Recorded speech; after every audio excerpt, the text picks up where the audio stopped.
แล้วคนดียังนุ่นตักที่ไม่มีหลับนอนโอ้โอ้บังอ่อนที่สุดอาวรเพราะกลัวคนอ่อนไม่สบาย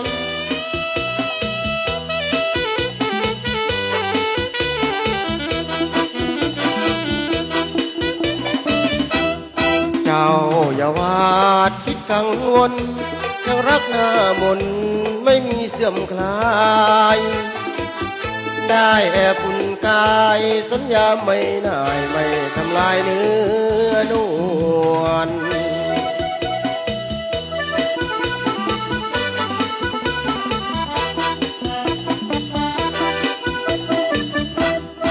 นอนเสียเถิดน้องนอ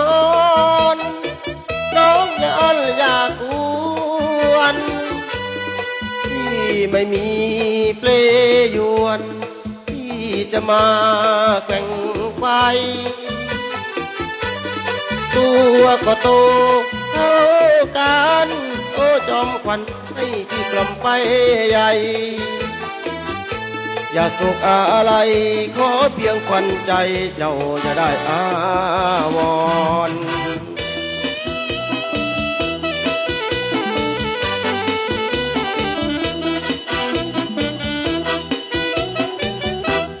ที่จะเอาสายใยใจ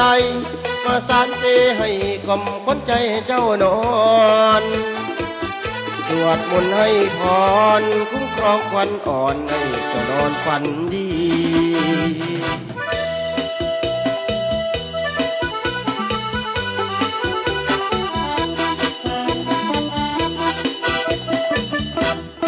นอนจะเถิดน้องนอน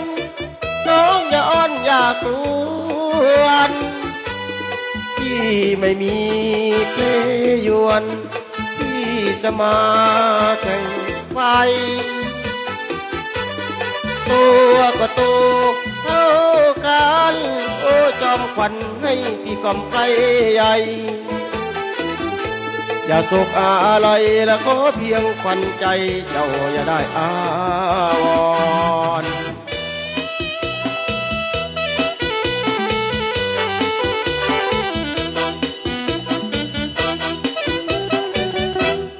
ที่จะเอา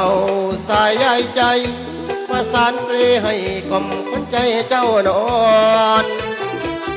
สวดมนต์ให้พรคุ้มครองขวัญอ่อนให้เจ้านอนฝันดี